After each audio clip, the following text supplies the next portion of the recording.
Hey, thanks for tuning in. My friend Tara Aal has joined me to talk about Pluto Retrograde. Thanks, Tara, for joining. And Thank you. Thank you for having me. yeah, Pluto. Maybe you can just start. I mean, the best starting point is kind of defining what Pluto does and what are the basic archetypes of Pluto. So, Yeah, well, there's in evolutionary astrology, Pluto represents the soul's journey or the soul's desire. So we link Pluto in with our deepest desire, deepest obsessions, deepest compulsions. Sometimes we look at it as the thing we've been going for again and again, right? The thing that we feel that we want more than anything. A way to use an example of this is if someone has Pluto in the first house, for example, there would be patterns of trying to have independence, to do it oneself, right? To have courage, to all the things we know about the first house and the Aries archetype. So the other thing about Pluto, and because it's our deepest desire, it operates underneath the surface, meaning we're not always conscious of what's going on with our Pluto, right? Pluto is the drive underneath. It's sort of fueling everything. So, we may be acting certain ways, doing certain things, and not even realizing the motivation. That's a really good Pluto word as well, right? The deep motivation underneath. What's motivating me to do something? So I always think of Pluto as ultimately our power or our empowerment, where we get our power, where we look for power. So what else do you want to, as far as an archetype? This is think about an archetype of power, right? And so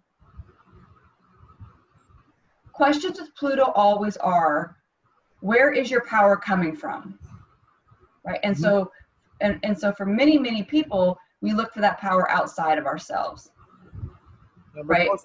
But the underlying philosophy says that it is within us, and that's what Correct. Pluto kind of enlightens to a human being.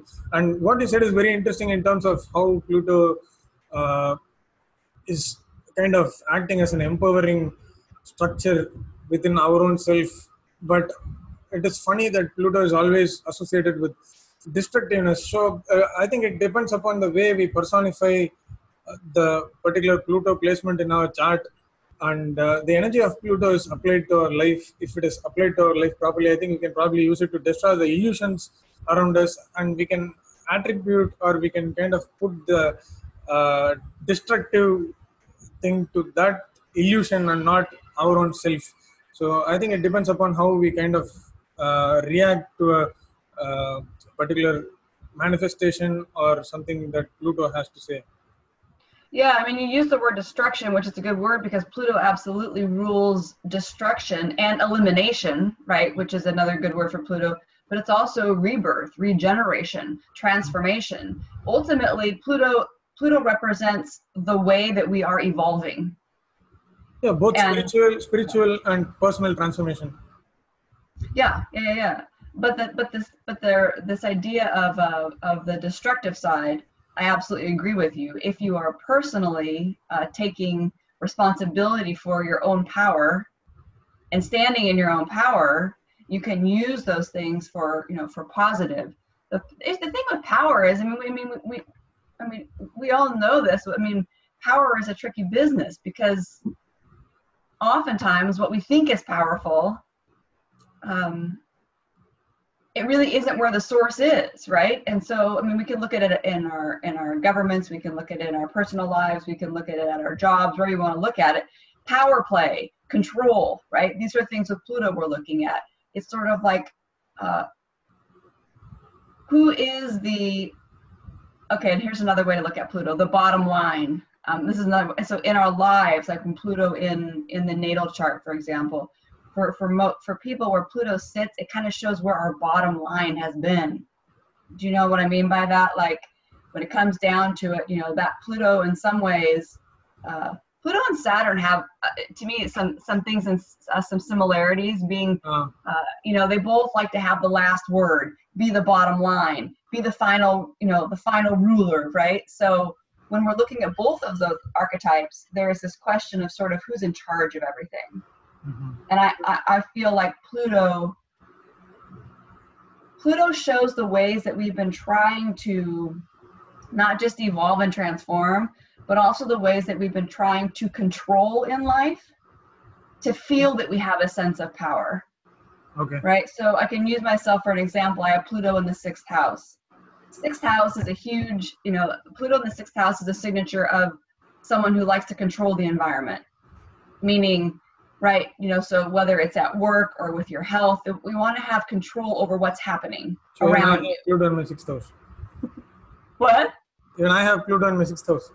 Yeah, so this is the thing. So this thing comes at this idea that if I can control the environment, I will be okay. That gives me power, but it's a false sense of power because truly we don't control anything that way. Sure. So wherever Pluto sits, it can gives you idea into what you are likely, what you try to control in your life, what you feel like you need to have under control, right? So think about if Pluto's in the 7th house, right? There's a tendency to have, control dynamics back and forth with partners or with other people. Sure. So, yeah, go on. You wanted to say something? No, just this idea of control is when we can actually release those compulsions. So, for example, our Pluto in the 6th house, it can be different ways. It could be the compulsion to try to keep everything organized, get all the work done, get everything perfect, right? Get everything in order. When we can release that compulsion to do that, that's when the real Pluto power comes out, right? Which then becomes, for example, in the 6th house would be literally, craftsmanship or making things or working in ways that are truly empowering to oneself and everyone around you. It's just that Pluto goes really fast to its darker side. We always talk to you about Pluto has a lot to do with our shadow. Okay. Right. So wherever Pluto is in your chart, you're working with shadow. And if you believe in past lives, there's a whole bunch of things coming forward of how you've been trying to evolve in this lifetime. And so we get stuck there, I guess is what I'm saying. With Pluto, we get stuck. It's like the attraction, or like a moth to a flame is so strong. We get stuck in that place wherever Pluto is. Okay, cool. So I think that lays the foundation for Pluto as it is, because not many Indians use Pluto. So I think that is a good establishment of what Pluto is. But there is an interesting concept that we do in Vedic astrology, which is called as we kind of analyze the strength of a planet based on its speed. So when a planet goes retrograde, the speed of a planet is it's reduced from its usual pace, and hence that particular planet gets chastable, which is called as motion strength. So strength gained through motion, which means a planet that is retrograde has a lot of time to focus on those aspects that are related to that particular sign or that particular house, and the topics that are related to that specific house. So Pluto, as it is, we cannot really kind of see the transit of it. It's very slow already.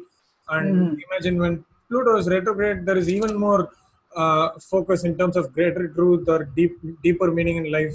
And there is a lot of intensified version of struggle that we undergo due to various changes in our lives. And, I think the inquisitivity of a specific human being also multiplies when Pluto is retrograde, and based upon the other planets that fall in aspect with Pluto, I think things change. But still, the intense energy of a Pluto when it's retrograde, I think that's even more profound and empowering than what it is in a normal pace. I think that's what we kind of do in Vedic astrology. We don't necessarily attribute or call a specific retrograde planet as a weak planet. So we derive its strength from motion, and we call it as more focused planet. Yeah, and I look at retrogrades as and especially in the natal chart, if you have planets retrograde, and of course, we're dealing with the Pluto transit retrograde right now, but in in the natal chart, when a planet's retrograde, there's a need to go inside oneself to reclaim and define what that planet represents for yourself. So I think this kind of aligns with what you were saying. It's that you need to take time, slow down, maybe even get quiet, maybe step away from how you've been doing things so that you can really develop for yourself so let's say it's Pluto retrograde. Pluto and also we always, at least how I learned with retrogrades, is there's a reclamation, there's a need to reclaim something, right? It's like the function of that planet when it's retrograde, it's time to reclaim what that means for ourselves. So sometimes that means with coming up with Pluto, coming up with your own definition of what does power mean to you? How do you use power? How do you empower yourself? How do you empower other people? Right? And so it takes, especially with Pluto, because Pluto rules, the guts and the elimination process. So we're dealing with shit when it comes to Pluto. And I don't mean that in a negative way, but like with Pluto, you've got to deal with your shit. When it's retrograde, you've got to look at how you've been living your life at the deepest level, how you're growing, what you've been using or who you've been using in your life to try to move ahead, right? Because these are parts of the pieces of Pluto. So with the retrograde, there's this need to really own it, own it. And I personally think retrogrades, similar to what you were saying, I know you were saying they're not, they don't have less power because they're retrograde.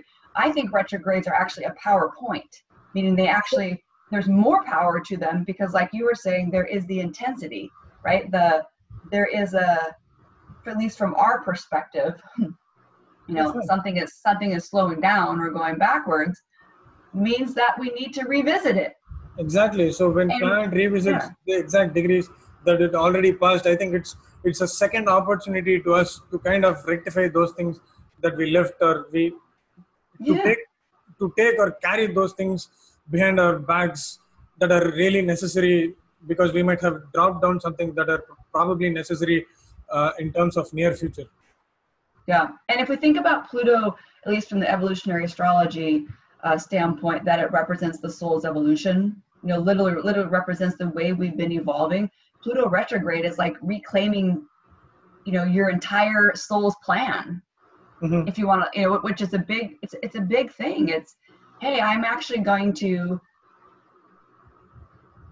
reclaim at the deepest level what I'm doing, why I'm doing it, and so this is why I say the bottom line. It's getting to the bottom line. What really matters here? Why am I really doing it? Sure. And for most of us, there's a lot of things we do in our lives that don't align with that. Okay, sure. It's basically to kind of, just like any other retrograde phenomenon based upon that particular planet's significations, I think it's just to revisit and kind of revive ourselves that the topics that are signified that by that particular planet. So in case of Pluto, I think it is kind of revisiting our own self, like how we are kind of doing things from an inner self point of view. And there always needs to be an alignment between what we do and what our subconscious says. And if that is not the case, I think we are really acting against ourselves, and we are arguing against our own philosophies and our own basic principles of life. So I think Pluto kind of enlightens us and possibly empowers us to kind of reclaim our own status in terms of what we do and how we do from an inner self point of view. Yeah, I think about Pluto as being either the deeper or the higher will, will or willpower, right? I think of Mars as being the personal, more ego will, but Pluto is the deeper will.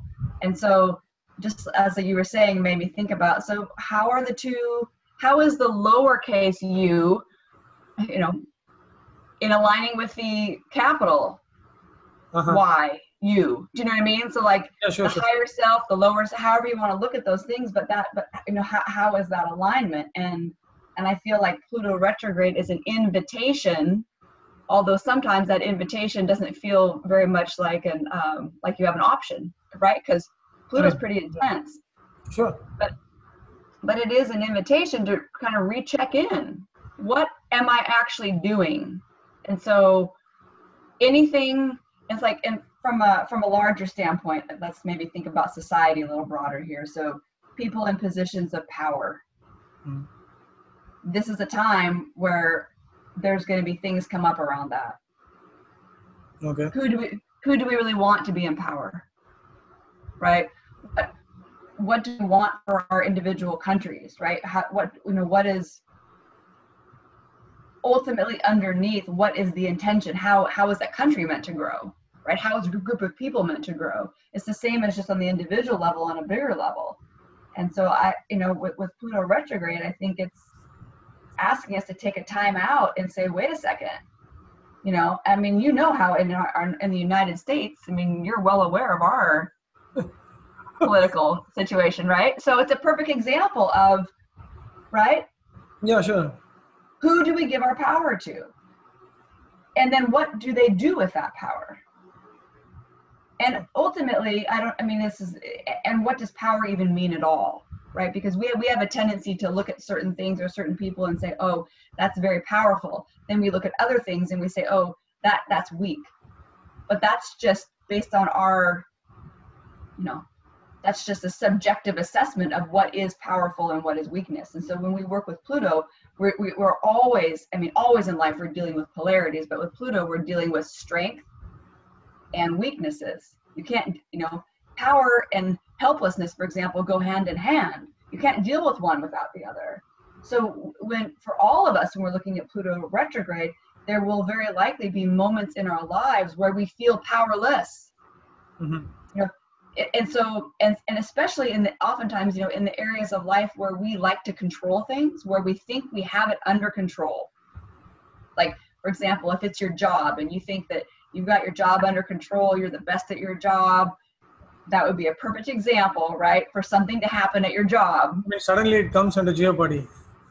Yeah, but or whatever it is, or if it's your relationship, or all of a sudden, you think you're so smart and have it all figured out, and then all of a sudden something happens and you realize, oh my gosh, you did something really stupid, right? I mean, there's all these things, but this is what uncovers sort of where the real power is, because real power, is not that easily just wiped away.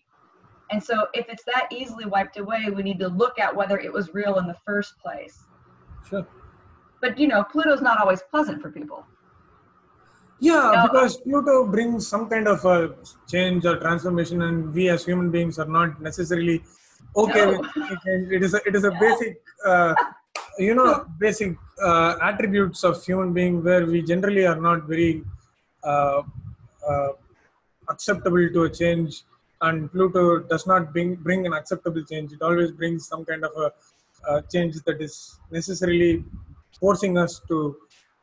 I think that is also that is applicable to all the outer planets like Uranus, Neptune. But I think Pluto is at an entirely different level in terms of dealing with things that signify a change or transformation. Well, I think it calls us to confront our limitations. Okay. Right? Yeah, I mean, to me, well said. A great Pluto word is confrontation. Like, it requires to confront what limits us. And most of the time, what limits us is ourselves, our own thinking, our own old patterns, right? Our own ideas of how things should be, our own habits, all these things, right? So Pluto wants us, truly, the Pluto in us wants us to confront so we can grow into something more, more of who we are. I think it's Daniel Giamario who says that. He says, when it comes to Pluto, like when Pluto's transiting or anything that Pluto's doing, he's like, it's conditions for surrender. He says, because like with Saturn, you can have a strategy. Saturn, you can, I'm going to build it this way, work through it. I'm going to figure it out and work with the system. But he says, Pluto doesn't operate that way. Pluto comes and you just honestly like conditions for surrender, because you have to give up an old way of being, an old way of who you've been or how you've been. and then just like you were saying, and then change, right? And that's the word that we all, even those of us who say we like change, it's easy to say it. It's easy to say it when it's happening in ways that you like, but but the minute that it touches something you don't, right? Yeah, even for those who are born in cardinal signs. Yeah, like me, Okay, so you can kind of add a testimony to that. Okay. Yes, and I can tell you also that when I was first studying astrology with Laura Nalbandian, and we were first going through just basically the Jeffrey Wolf Green material of Pluto in each house, I had not studied that way before. But when I learned that I had Pluto in the 6th house, it was like the first moment that I really understood myself. I mean, I understood why I did a lot of seemingly weird things, right? It explained why I had such a deep attachment to things that didn't make sense before. Because Pluto is not necessarily rational, it's like this deep need or desire. And so when you start to understand what's going on underneath the surface of yourself, then you can start to make sense of the little things in your life. Like, for example, maybe you can't figure out why it is that you always worry about your health, or maybe you can't figure out why it is that you obsess over your relationship. Maybe you have Pluto in the 8th house and you always are suspicious that someone's cheating on you or someone's going to do something, right? That makes sense. Right. But so that as an example, so you live your life saying, why do I always have this? And then when you realize from the soul's level, the soul has come from so many experiences in the 8th house that it remembers.